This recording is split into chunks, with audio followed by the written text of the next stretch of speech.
할렐루야. 영상으로 예배드리는 우리 성도들에게도 동일하신 성령의 충만함이 함께 하시기를 주님의 이름으로 축원합니다. 오늘 우리가 읽은 성경 말씀은 모두가 잘 알고 있는 말씀입니다. 신약 성경에서 대놓고 사탄이 예수님을 시험하는 장면은 오늘 본문, 동일한 본문이 마태복음 4장에도 기록되어 있습니다만 이 40일 금식 기도 후에 예수님에게 마귀가 나타났던 이때가 예수님을 그냥 대놓고 마귀가 드러내놓고 마귀가 예수님에게 말하면서 시험했던 부분입니다. 여러분, 이렇기 때문에 그 어디보다도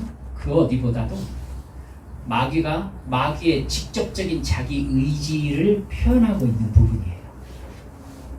그러니까 어떤 사람에게 역사하면 그 사람 됨을 통해서 역사함이 나타나잖아요. 그런데 마귀가 그거 없이 그냥 금식 끝나고 나신 예수님 앞에 그냥 자기가 가가지고 자기 말을 그냥 한 거예요. 그러니까 마귀의 의지가 굉장히 직접적으로 드러나 있는 성경 말씀입니다. 그렇기 때문에 이 사탄을 대하시는 예수님의 모습을 보면은 어떻게 우리가 사탄을 대할 수 있는가, 악령을 대할 수 있는가, 귀신을 대할 수 있는가, 그리고 그 귀신의 의지가 어떤 것인가, 어떤 의도를 가지고서 인간에게 접근하는가, 이것을 우리가 분명하게 분별할 수 있는 지혜를 얻을 수 있습니다. 역으로 여러분, 사탄의 의지를 안다면은 하나님께서 어떤 뜻을 가지고 계시는지도 유추해서 알 수 있겠죠. 왜냐하면 하나님의 뜻에 반대되는 쪽으로 사탄이 인도하기를 원하기 때문입니다. 즉, 오늘 본문은 영적 분별력과 연관해 가지고 굉장히 귀중한 깨달음을 우리에게 주고 있는 말씀입니다. 이 사탄의 의도와 하나님의 뜻을 깨닫는 영적 분별력은 내 안에 계신 성령님께서 주시는 것입니다. 성령님을 의지함으로 영적 분별력에 감동이 있는 사람은요, 건강과 직장과 인간관계에서 부딪히는 어떤 일들, 뭔가를 결정해야 될 때, 아니면 이게 지금 어떤 의미가 있는 일인가 라고 영적으로 분별해야 할 때 이 상황을 영적으로 해석할 수 있게 됩니다. 영적 분별력이 그래서 중요합니다. 여러분, 예수 믿는 사람들은 보이는 모든 것이 보이지 않는 것을 배경으로 하고 있다는 것을 아는 사람들입니다. 여러분도 잘 아시겠지만은 물 위로 드러나 있는 빙산의 크기는 물 밑에 10분의 9를 감추고 있어요. 그렇죠? 10분의 1만 수면 위로 드러나 있습니다. 그렇기 때문에 사실 눈 앞에 보이는 물 위로 드러나 있는 것만 보고 무언가를 결정해 간다면은 타이타닉 같은 상황을 맞이할 수가 있는 것이죠. 그러니까 영적 분별력이라는 것은 하나님께서 주신 지혜로 물 위로 드러나 있는 이것이 이 자리에 이 모습으로 있기까지의 영적인 배경에 대한 통찰력을 가지게 하는 것이 영적 분별력이라고 볼 수 있습니다.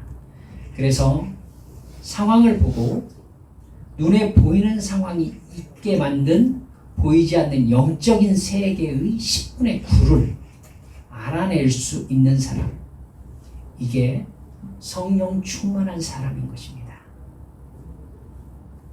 은사를 통해서 다른 사람에게 뭔가를 보여주고 자랑하고, 성령 충만의 본질이 전혀 아니죠. 우리들은 그거 알죠? 그렇습니다. 그래서 성령 충만함의 본질적인 면은 성경 전체 읽어보시니까 아시겠죠? 지혜에 있습니다. 하나님께서 주시는 지혜, 즉 영적 분별력이 대단히 중요한 부분입니다. 이 영적 분별력이 있어야 우리가 어떤 어려운 상황에 처했을 때 지금 모든 걸 중단하고 금식하며 회개하라고 하시는지, 아니면 하나님의 뜻을 가르쳐 주시기를 잠잠히 구해야 되는 상황인지, 성경을 읽으면서 주님께 집중하며 상황 속에 내가 하나님께 집중하며 상황을 맞부딪혀 가야 되는지 이 결정을 해야 행동을 할 거 아니겠어요? 사도 바울은 영의 사람은 영의 생각을 한다 이렇게 말씀했습니다. 영적 정체성을 가진 사람들은 내 육신에 있는 죄의 본성과 그 죄의 본성을 이용해서 나를 유혹하는 사탄의 시험을 느낍니다. 쉽게 죄에 빠지는 나의 연약함도 느끼고요. 그렇기 때문에 영으로 거듭난 사람은 늘 성령님을 의지할 수밖에 없습니다. 성령께서 내 몸에 주시는 영의 신호와 느낌에 늘 주의를 집중하고 살지요. 여러분, 지나치다라고 생각하면 저는 할 말이 없습니다만, 내가 이를테면 어떤 사람은 그래요. 감기만 걸려도 하나님께서 나에게 하고 싶으신 말씀이 있으신가? 혹은 어려운 누군가 가족 중에 나를 불편하게 해도 하나님께서 지금 나에게 뭐라고 말씀하고 싶으신가? 민감하게 모든 기준이 하나님께 가 있으면은 그 사람의 삶에 보이는 모든 상황이 영적인 배경과 연관되어서 해석되기 시작합니다. 여러분, 사실 그것이 영적인 사람의 특징이에요.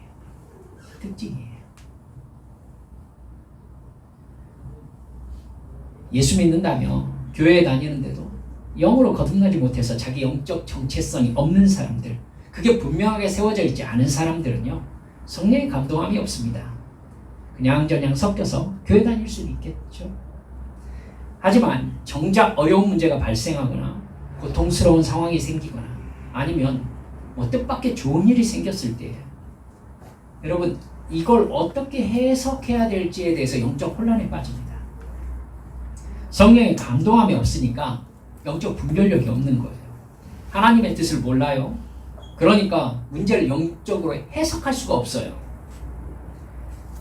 여러분, 어떤 행동을 해야 문제가 해결되는지, 혹은 이것이 지금 무엇에 대한 씨뿌림인지 이걸 알아야 지금 내가 뭘 위해서 움직여야 될지를 결정할 수 있잖아요. 여러분, 이걸 모르면은 결국 뭘 기준으로 행동하게 되죠? 지금 상황에서 가장 이익이 되는 행동을 하게 됩니다. 이익이 되는 행동. 여러분, 그렇게 행동한 대표적인 인물이 우리 읽으셨던 사울이라는 사람입니다. 이스라엘의 왕은요, 하나님의 영이 감동하셔야만이 감당할 수 있는 사명입니다.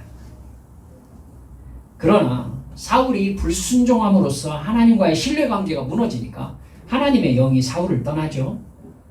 악령이 사울을 괴롭히기 시작합니다. 자기 영적 정체성이 흔들리고 영적인 혼란이 찾아옵니다. 그러자 사울이 뭐합니까? 창을 다윗에게 던집니다. 하나님과의 관계가 무너져서 성령님의 인도하심을 거절한 사람의 마음이 마귀에게 붙잡혔을 때 그 사람은 죄의 본성이 이끄는 대로 죄를 저지르기 시작합니다. 죄를 향한 브레이크가 풀려요. 그래가지고 죄를 용감하게 그냥 저지르기 시작합니다.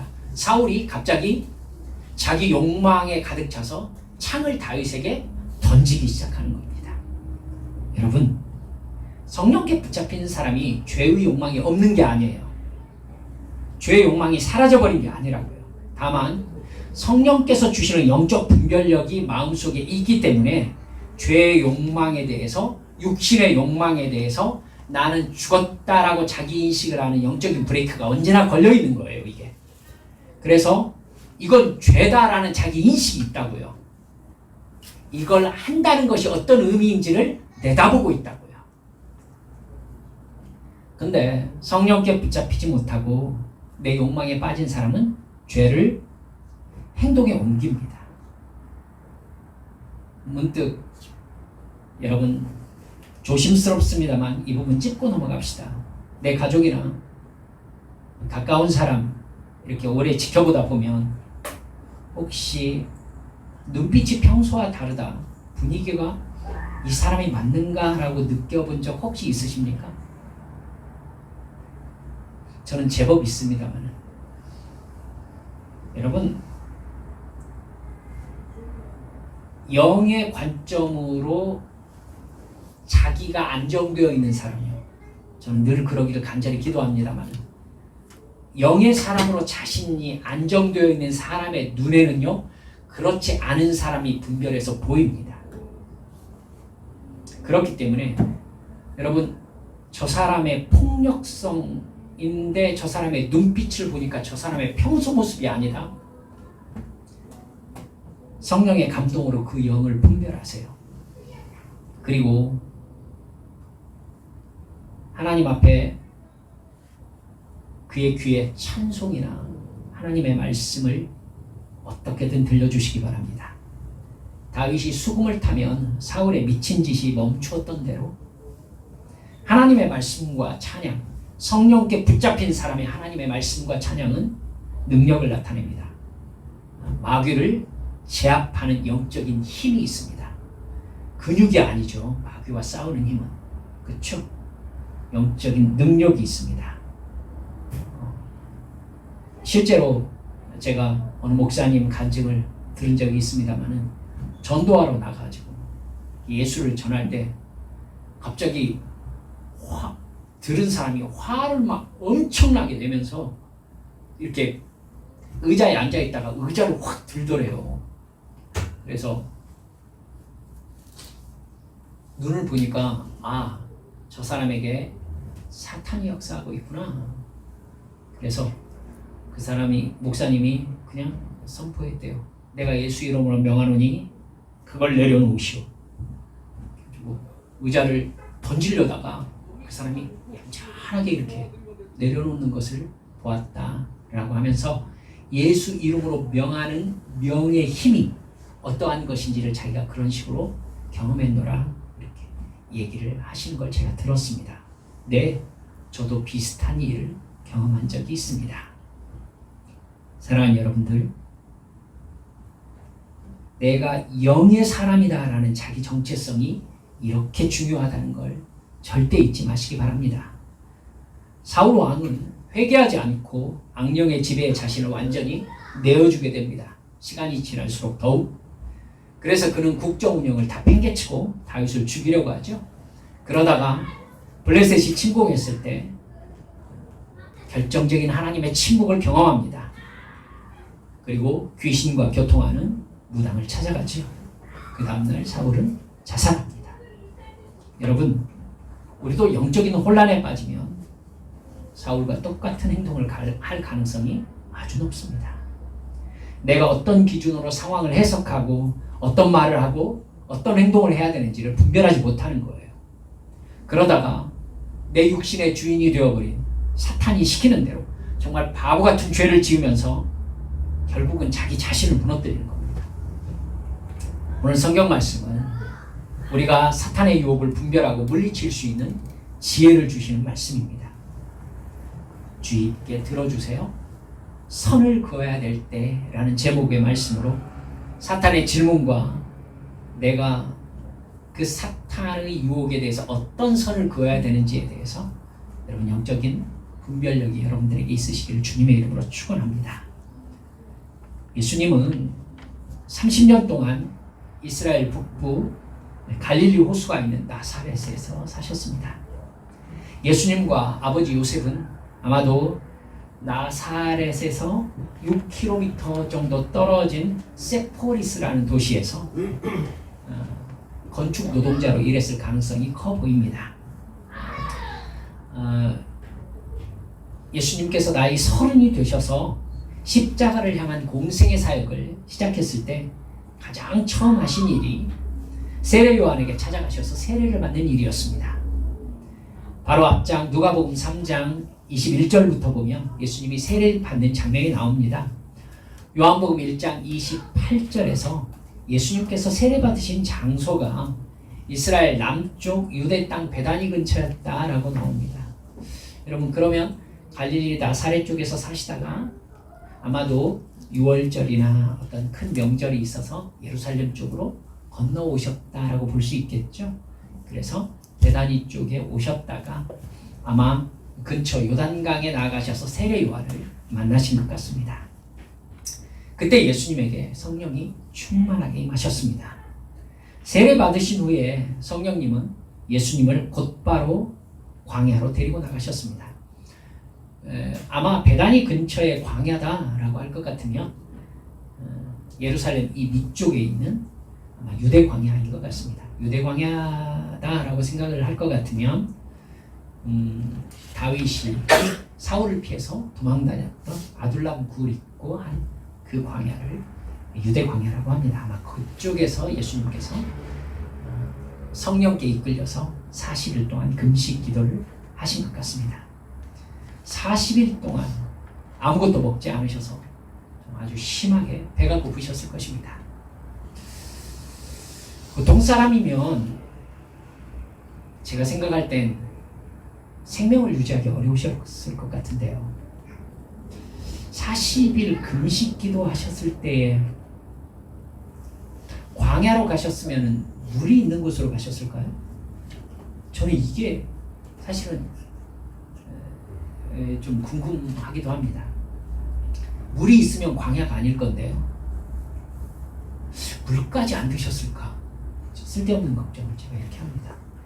어찌됐든 광야에서 예수님께서 40일 금식 기도했던 것이 극한 상황이었음을 알 수 있다라고 말씀드리려고 합니다. 물이 풍성한 곳에서 물은 이렇게 자유롭게 마시면서 금식하셨으면 그러면 40일 동안 보통 40일 금식 기도하는 사람이 물은 먹거든요. 제가 농담으로 40일 하지 말고 39일만 하시라고 제가 그럽니다만 여러분 예수님 아주 극한 상황에 내몰리셨을 거예요. 그때 사탄이 예수님을 찾아온 것입니다. 3절을 보니까 사탄이 예수님께 와서 이렇게 말합니다. 네가 만일 하나님의 아들이거든 이 돌들에게 명하여 떡이 되게 하라. 여기서 우리가 첫 번째로 생각해야 될 것이 바로 사탄의 등장 순간과 사탄이 하는 멘트입니다. 사탄이 나타난 시점은요, 예수님이 육체적으로 가장 힘든 상황이었을 때입니다. 아마 십자가를 지셨던 때가 가장 힘든 상황이셨다면 아마 두 번째가 예수님이 처음 사역을 시작하신 이 40일 금식 기도의 상황이셨을 겁니다. 40일 동안 먹지 못한 상황이에요. 아마도 아버지 하나님께서는 예수님에게 특별한 신적인 능력을 사용하게 하지 않으셨을 것입니다. 마태복음 4장 11절에서 뭐라고 나오느냐면 모든 시험이 끝난 후에야 천사들이 나와 예수님께 시중 들었다 이렇게 나옵니다. 즉 그 전까지는 육신을 입은 예수님 홀로 금식과 마귀의 시험을 모두 다 감당하셨다는 뜻입니다. 사탄은 이렇게 육체적으로 견딜 수 있는 힘이 너무나 없을 때에 우리가 심각한 괴로움에 빠졌을 때에 마음의 고통이 육신의 아픔이 찾아왔을 때에 우리를 찾아오는 경우가 많습니다. 어려운 상황에 놓여서 누군가에게 도움을 받아야 되는 그 순간에 사탄이 그에게 썩은 동아줄을 내려주는 겁니다. 저것이 정말 나를 구해줄 수 있는 동아줄인지 확인할 마음의 여유가 없는 상태이기 때문에 덥석 몸을 던져서 그 동아줄을 붙잡는 것이죠. 그 순간을 사탄이 노리는 겁니다. 예수님이 육체적으로 가장 연약할 때에 사탄은 직접 자기 정체를 드러내면서 예수님 앞에 나와 예수님을 대면합니다. 여러분 바로 그때 사탄이 자기 말을 듣게 하는 대화법이 있습니다. 대화법이 있는데 예수님이 뭐라고 하느냐면 네가 만일 하나님의 아들이라면 이라고 말을 시작하는 겁니다. 이게 아주 간교한 사탄의 대화법입니다. 우리도 많이 겪거든요. 그러니까 이 부분 집중하셔야 합니다. 예수님은 누가 이 예수님에게 하나님의 아들이라고 하지 않아도 하나님의 아들이심이 사실입니다. 이건 사실이에요. 예수님은 하나님의 아들이라는 사실을 누구에게인가 증명할 필요가 없으십니다. 그냥 하나님의 아들이니까. 그 하나님의 아들이라는 예수님 자신의 정체성에서 예수님의 능력도 나오고 예수님의 사명도 있습니다. 즉 예수님의 존재 의미가 하나님의 아들이라는 자기 정체성에 있는 겁니다. 사탄은 바로 그 예수님의 자기 정체성을 마치 증명해야 하는 것처럼 아닐 수도 있는 것처럼을 넘어서 여러분 사탄이 전제하고 있는 게 뭔지 생각해 보세요. 만약에 여러분 사탄은 지금 예수님에게 만약에 네가 하나님의 아들이라면 만약에 네가 하나님의 아들이 아니라면 여러분 큰 차이가 있어요. 네가 만약에 하나님의 아들이라면은 지금 현실로 볼 때 너는 하나님의 아들이 아니다를 전제하고 있죠.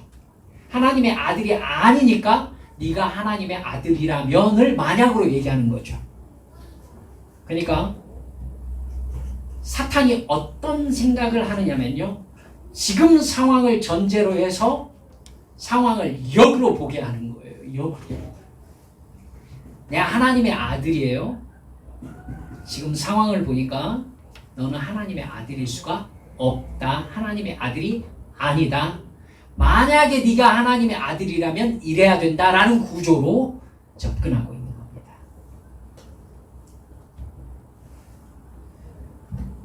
네가 만약 하나님의 아들이라면 너의 배고픔을 돌로 빵을 만들어서 해결할 수 있지 않느냐. 즉 네가 지금 당하고 있는 상황은 하나님의 아들이라면 당할 리가 없는 상황이라는 얘기죠. 아니 왜 그러고 있어? 배고파? 너 전지전능하신 하나님의 아들이라며. 네가 전지전능하신 하나님의 아들이라는 것이 사실인데 지금 배고파 죽을 지경이라는 것이 앞뒤가 맞는다고 생각해? 이렇게 묻고 있는 거예요. 사탄이 우리에게는 뭐라고 해요? 내가 어렵고 고통스러운 상황에 놓였을 때 사탄이 이렇게 얘기하죠. 너 힘들어 보인다? 상황이 이 지경인데 하나님이 너를 정말로 사랑한다고 생각해? 하나님의 자녀라며. 아니 자기 자녀를 이런 상황에 놓아두는 아버지도 있나? 너 무슨 심각한 죄 지어서 하나님이 너 버린 거 아닐까? 하나님의 자녀라면 적어도 이 상황에서는 하나님이 이렇게 해줘야 마땅하지 않는가? 너를 사랑한다는 하나님이 주신 복이 이 정도야? 이렇게 묻고 있는 거예요. 그러면서 네가 만일 하나님의 아들이라면 하고 대화를 시작해요. 하나님의 아들이 맞아요. 하나님의 자녀가 맞아요. 그런데 그걸 만약으로 만들어요. 뒤집어요.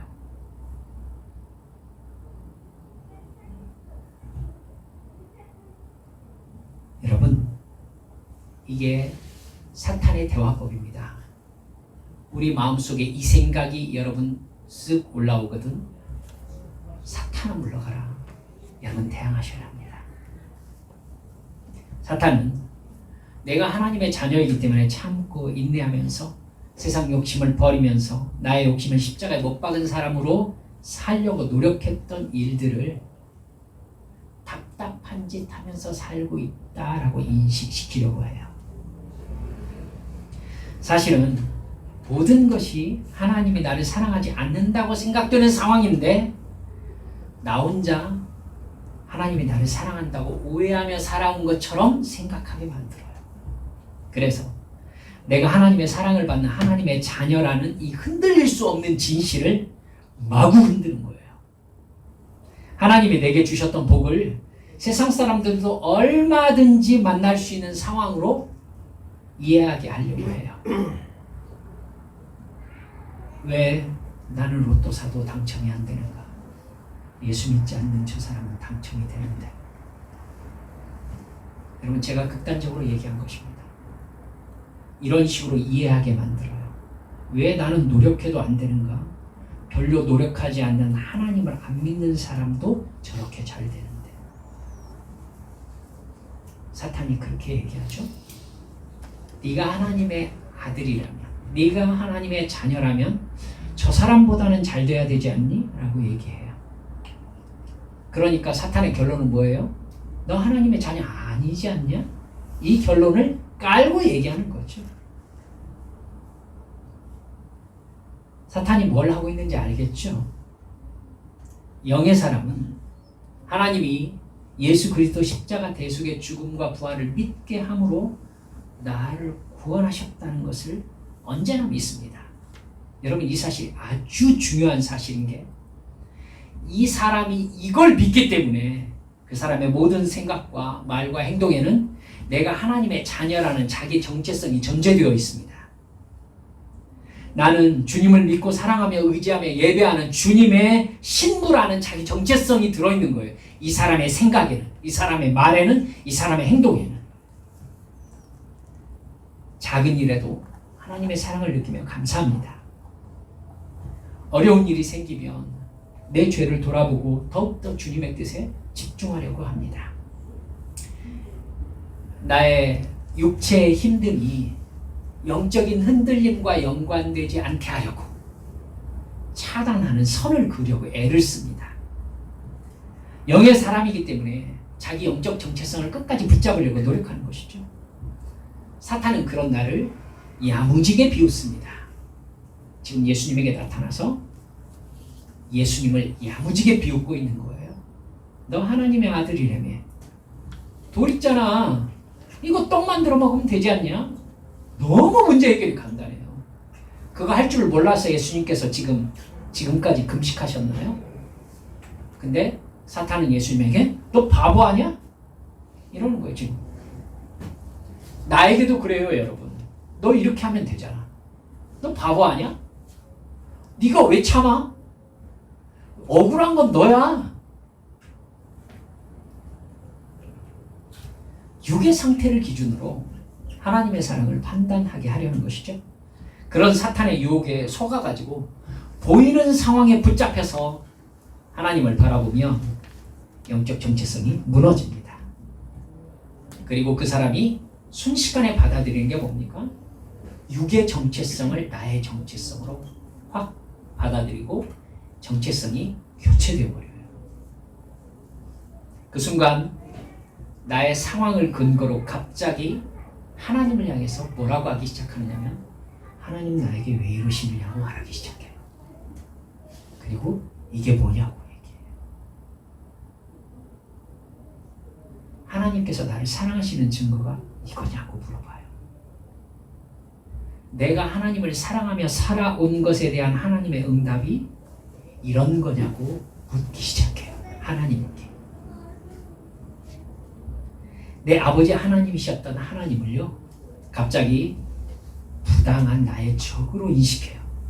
그래서 하나님이 부당해서 이 상황이 발생한 것으로 인식하기 시작한 자기 인식을 드러내는 거예요. 그 순간이 어떤 순간이죠? 사탄이 내 마음을 점령하는 순간이에요. 그러면 내가 뭐 하기 시작하죠? 답을 아시죠? 죄 짓기 시작해요. 죄 짓기 시작해요. 갑자기 다윗에게 창을 던지기 시작해요. 해서는 안 될 일을 하기 시작해요. 출애굽 1세대 보세요.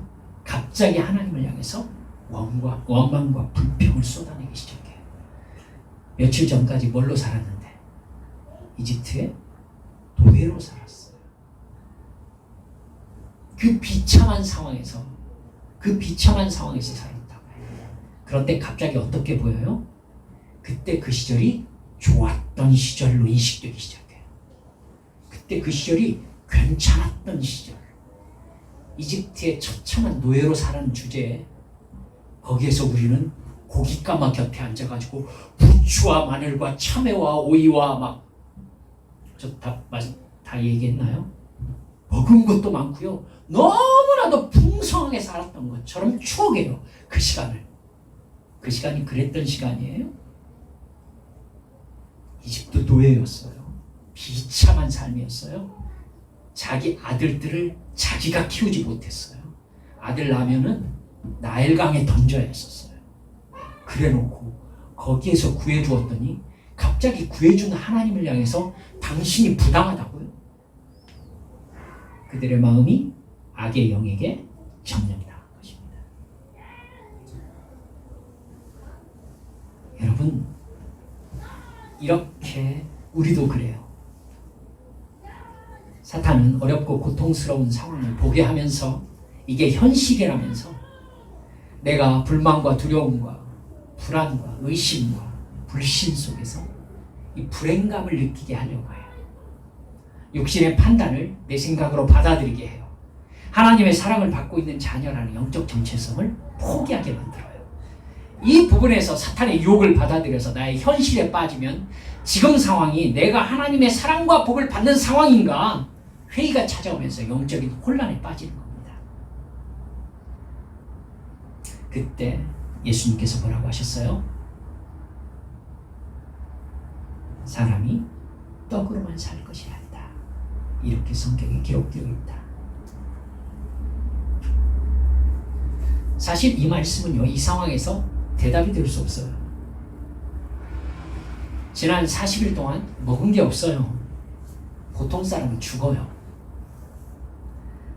지금 예수님에게 가장 필요한 것은 뭐냐면요, 말씀이 아니라 빵이에요. 밥을 먹어야 된다고요. 그래야 예수님도 살아요. 떡으로만 살 것이 아니요 하나님의 말씀으로 산다고 되어 있지만은 말씀이 육체를 배부르게 하지 못해요. 그럼 예수님이 왜 이렇게 말씀하신 거죠? 네, 나는 돌로 떡을 만들어 먹어서 배고픔을 해결하는 것으로 내가 하나님의 아들임을 너에게 증명할 필요가 없다라고 말씀하신 거죠.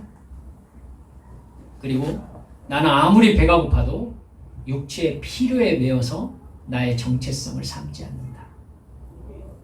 나의 정체성은 하나님과 나와의 관계에 있다. 이렇게 사탄의 말을 딱 자른 것입니다. 너의 육체의 필요를 따라 움직여라 라고 얘기하는 사탄에게 No, 나는 육체의 필요를 따라 생각하고 말하고 행동하지 않는다. 나는 영의 필요를 따라 살아가는 하나님의 아들이다. 하나님의 자녀다. 라고 자기 정체성을 밝힌 겁니다. 문제의 해결 방법을 얘기한 게 아니에요. 나는 빵 안 먹고 말씀만 먹어도 배부르지로 이렇게 얘기한 게 아니에요. 지금 사탄의 유혹이 육체의 문제 해결에 대한 유혹이라는 것을 예수님께서 하시고 사탄에게 나를 움직이는 나의 정체성은 영에 있다. 하나님 아버지와의 관계에 있다. 라고 말씀을 받으신 것입니다. 사실 예수님을 향한 사탄의 유혹, 즉 사탄의 오늘 본문에 세 가지 시험이 나오잖아요. 이 세 가지 시험은요, 첫 번째 대답에서 이미 다 끝났습니다. 그래서 제가 두 번째, 세 번째를 굳이 얘기할 필요가 없어서 오늘 설교의 주제의 관점에서는 말입니다. 그 뒤로 사탄은 두 번에 걸쳐서 예수님의 시선을 다시 육신의 만족 쪽으로 돌리려고 최선을 다하는 걸 볼 수 있어요.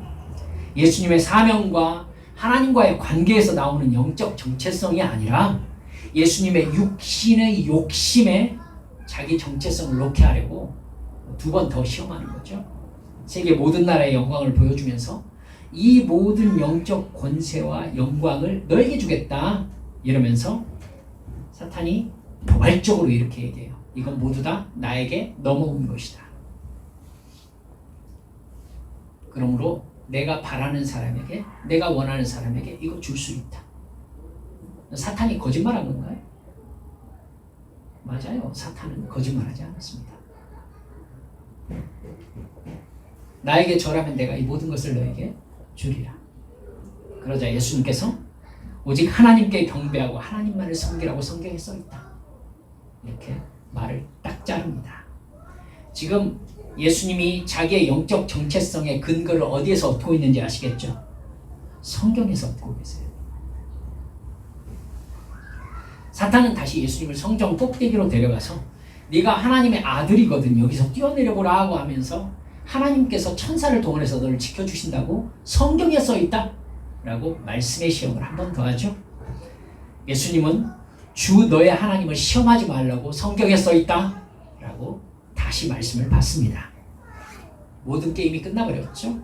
이제 사탄이 예수님의 시선을 집중시키려고 했던 육체의 필요, 여러분 명예, 권력, 돈, 재미, 인기, 영향력, 사랑하는 여러분들 모두 다 성공을 바라면서 얻고 싶어하는 육체의 욕망들입니다. 그거에 대해서 예수님께서 어떻게 대하시는지를 여러분 살펴보셨을 것입니다. 예수님의 관점이 어디에 있는지 선명하게 여러분에게 다가오셨다면 말씀을 제대로 알아들으신 것입니다.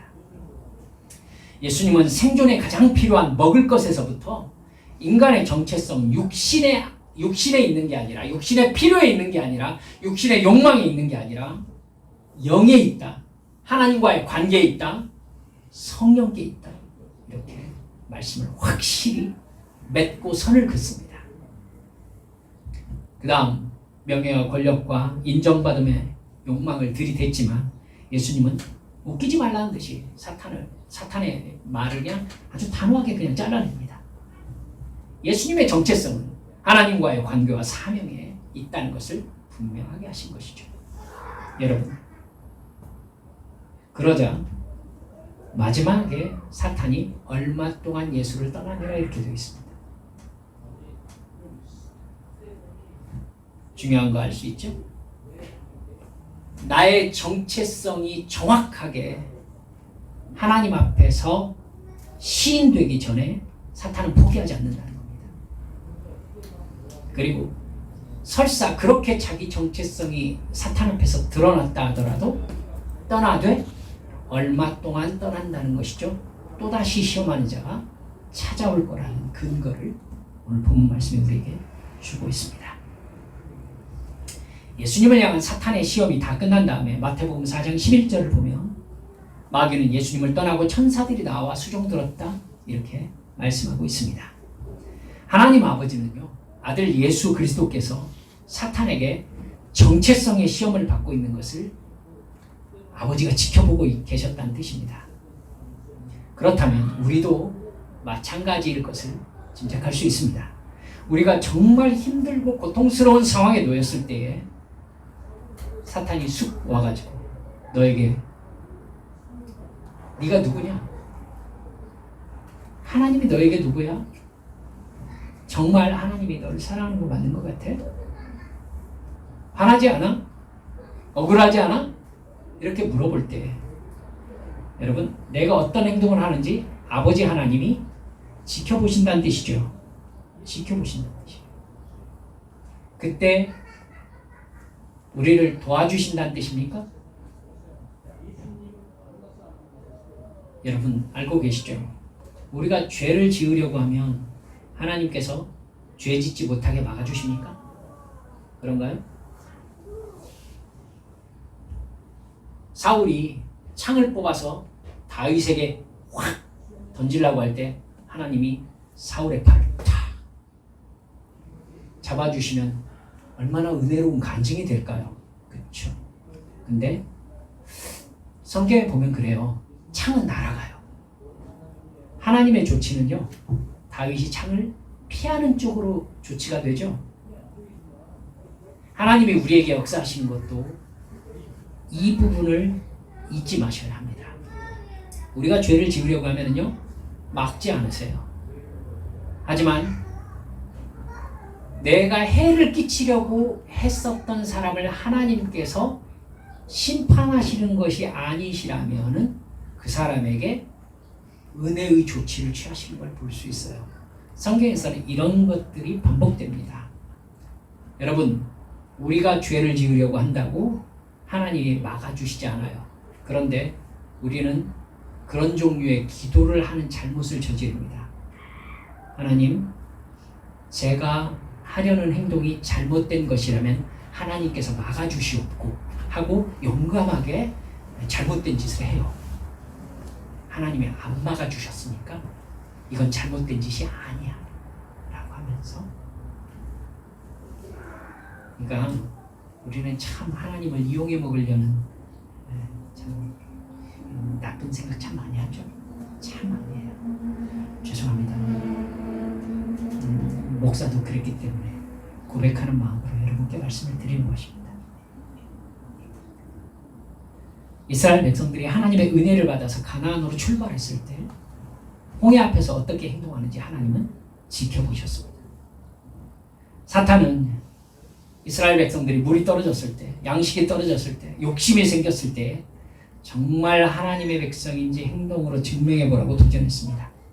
그러나 그 시험에 이스라엘 백성들은 모두 다 자기들이 하나님의 백성이 아니라 이집트의 노예라는 것을 증명했습니다. 우리에게도 그래요. 고통스러운 상황이 벌어졌을 때 사탄은 네가 정말 하나님의 자녀야? 증명해 보시지? 라고 말합니다. 그 질문에 나는 너에게 증명할 필요가 없는 하나님의 자녀지? 이렇게 말할 수 있습니까? 그래서 사탄이 나에게 그렇게 살 필요가 없어. 이렇게 하면 되잖아. 이렇게 얘기했을 때, 돌로 빵을 만들어 먹으면 되잖아. 이렇게 얘기했을 때, 야야야, 소용없어. 나는 하나님을 섬기면서 하나님의 말씀에 순종하는 하나님의 자녀야. 그러면서 하나님의 자녀로서의 행동을 하는지 나를 점검해 봐야 되지 않겠나 라는 생각을 하는 것입니다. 여러분, 좋은 일이 생겨가지고 하나님 앞에 감사하면 사탄이 어떻게 하던가요? 경험해 보셨습니까? 사탄이 그렇죠. 정말 네가 하나님을 사랑하고 감사하면서 하나님께서 지금 너에게 주셨다는 그 축복, 그 은혜를 너의 것으로 누릴 만한 믿음이 있는지 한번 시험해 볼까? 이러면서 좋은 일을 하나님께서 나에게 주신 다음에 바로 힘든 일로 확 흔들어요. 여러분, 성경 아사왕 읽으셨죠? 여러분, 하나님께서 그가 순종하자 형통함을 주시잖아요. 그러니까 여러분, 사탄이 다른 나라를 충동질해서 이스라엘을 침입하게 하세요.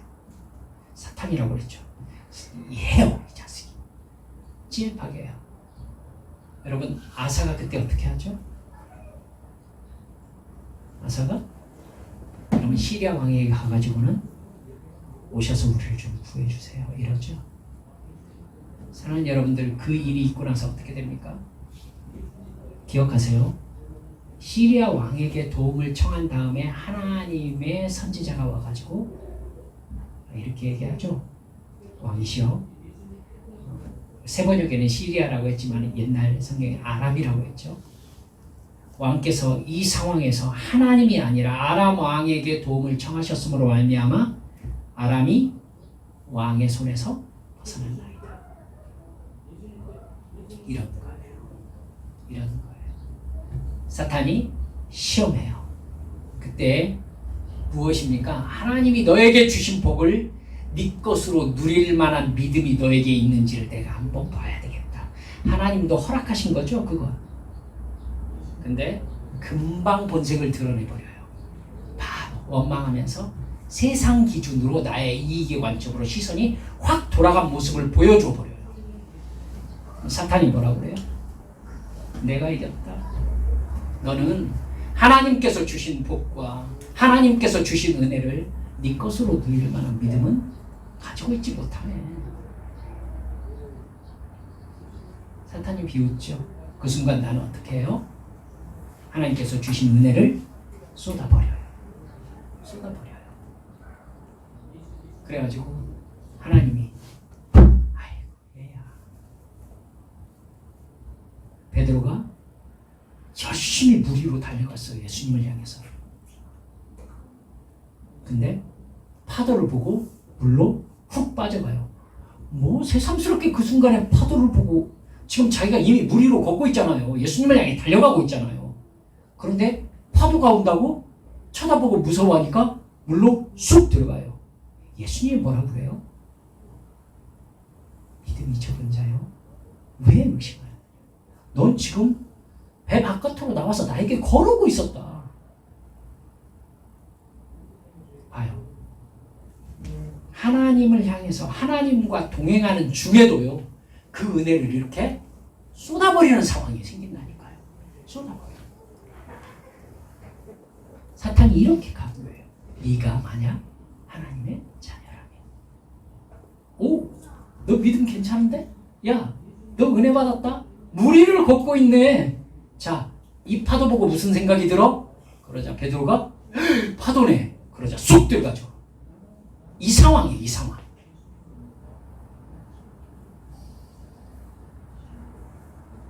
여러분, 사탄은 그렇게 얘기하죠.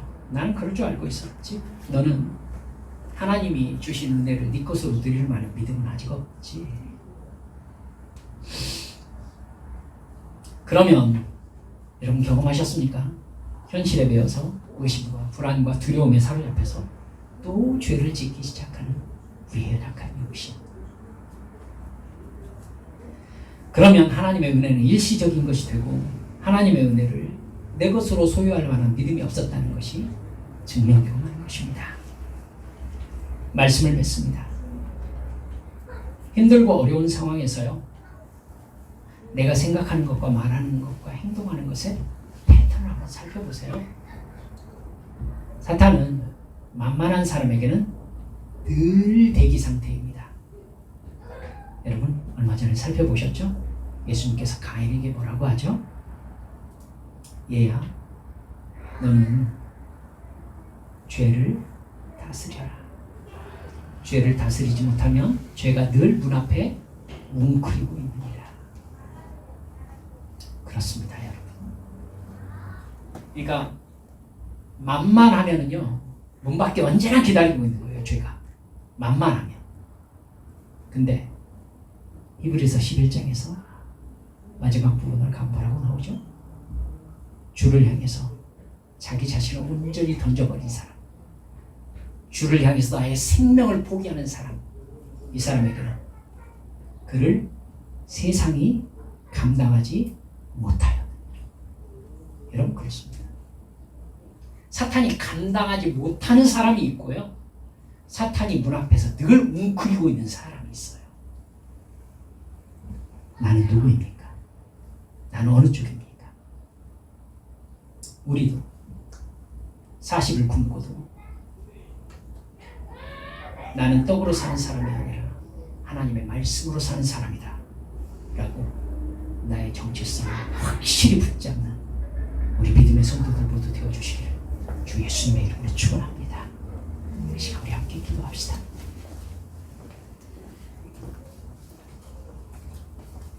사랑하는 여러분들, 우리는 좋은 상황이든 좋지 않은 상황이든 영을 기준으로 판단해서 하나님 앞에 기도하며 도우심을 구하며 성령께서 인도하시는 길로 가기를 원합니까? 아니면 영적 분별력이 없어서 육신의 필요를 따라 금방 움직여버리는 아직도 영적 어린아이와 같은 상태에 머물러 있습니까? 이 시간 기도하면서요, 주님, 제가 40일 그 극한 배고픔 속에서도 사람이 떡으로 사는 게 아니라 하나님의 말씀으로 산다고 했지라고, 나의 정체성이 육의 필요에 있는 게 아니라 하나님과 나와의 관계, 거듭난 하나님의 백성, 하나님의 자녀에 있다는 것을 늘 잊지 않는 믿음의 성도, 참 믿음을 가진 사람 되게 해달라고 이 시간 주님 앞에 함께 동성으로 기도하시겠습니다. 기도합니다.